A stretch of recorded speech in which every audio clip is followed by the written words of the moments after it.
Begin our show. First up this morning, the rockingest party in Las Vegas is back. Viva Las Vegas Rockabilly Weekend has begun over at the Orleans. There's a car show, bands, burlesque, and hot rods that are all bad to the bone, and it's all weekend long.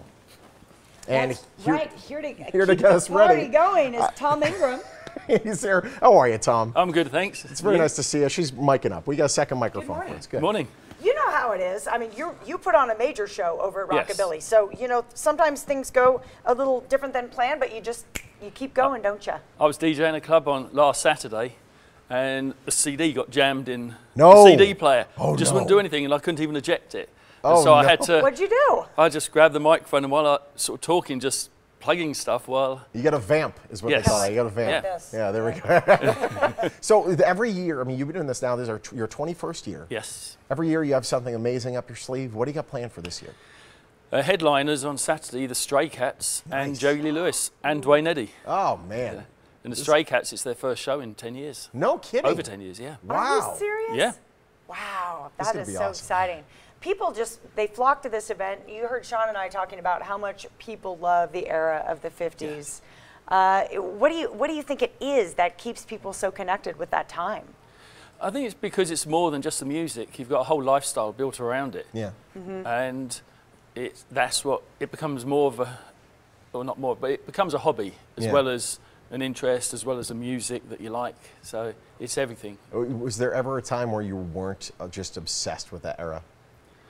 When did it click for you? When I was about 13, and I was listening to some of the glam rock bands from the 70s in England. Yeah. People like Shawaddy Waddy and Mud, and they wore drape coats, which is the old teddy boy type of clothes. Mm-hmm. That's what first got me interested. Then I discovered Elvis. And then that was it. Oh. JJ knows about discovering Elvis. You and I have that in common. I saved up the money to buy an Elvis LP, and I was about to go and buy it. And one of our neighbours came over, and I said, I'm going to go and buy this Elvis LP. And she said, oh, I've got a pile of Elvis records you can have.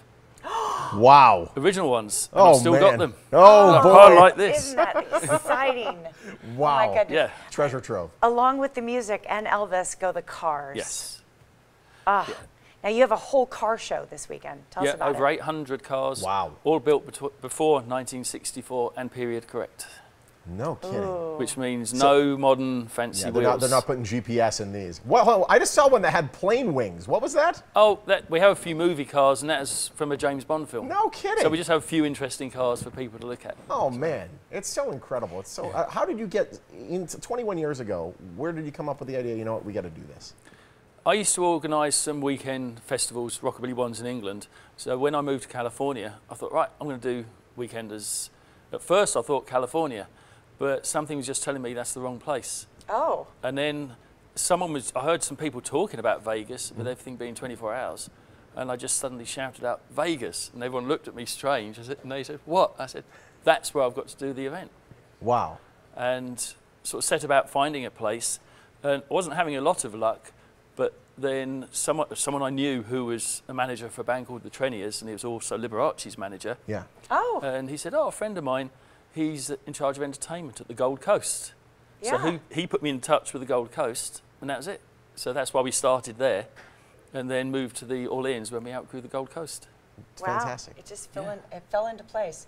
You brought a car out in our parking lot, and I was out there admiring it. Was it a Prius? What do you have? A Prius? A little older. It's the opposite of a Prius. Yeah. This is the Prius. Totally, The antithesis. What do we have outside? It's a 1941 Mercury convertible. No kidding. Oh, look at her. Wow.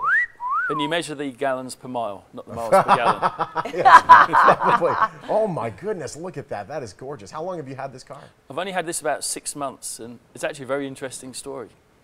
It was in Hong Kong, used as a stage prop. No kidding. For a show for a few years. Then they finished the show, but it's put in storage. And then I got an email from someone. They said, yeah, we don't need this car anymore. We'd like to donate it to Viva Las Vegas. No kidding. Serious. Ooh. How cool is that? So I just shipped it back here. And we painted it because it had flames on the front and the wheels weren't correct. But yeah, that is basically like that, in that sort of condition. No airbags in that, I'm assuming. No. Yeah, no, probably not. It's genuinely just so impressive what you've done here. I mean, this is now not just a national event, but like we're seeing with that car, this is an international event. Yes, it is. There's people from all over the world. And recent years, we've been getting more people from places like the Philippines, Hong Kong. We get some from Russia. We get some from, we'll get loads from Australia and New Zealand, places like that. And also all of the countries of South America now. Wow. Are coming to the event. That's so places cool. like Brazil have got massive rockabilly scene. Wow. Who knew? Yeah. I know the general tickets, they are sold out. However, there are, if you want to get either married or renew your vows, Yes. there are still some available. Yeah, because we have a wedding chapel in the car show. How cool is that? Is that the only way to go, is to get married? Like, is there any other way to get tickets? If you're not the right person. Oh, jeez. There's a pool party as well. Yes. Pool parties on Friday, Saturday and Sunday. Awesome. There's DJs that go all night through till 7 in the morning. Wow. Really? Yeah. That's legit. There's burlesque shows, and this year we moved the burlesque showcase into the arena. The burlesque shows are fabulous. Into the arena. Into That's the how arena. big this has gotten? Yeah. Oh my goodness. And, wow. And we've also got the Stars of Sun Rockabilly, where we've gathered as many of the old original Sun Rockabilly acts that we could into one show. And that's going to be in the arena as well. Well, congratulations on everything. Yeah. Very, Thank very you. happy for you, buddy. What a fun weekend. This is Thank so you. cool. Viva Las Vegas Rockabilly Weekend started last night. It runs through Sunday over at the Orleans. Sadly, it's sold out, but there's always next year, or just, you know, finagle. Know someone, you can get in. Keep with the festival. You can go to vivalasvegas.net or call the number on your screen. Viva Las Vegas, a proud sponsor of the Morning Blend.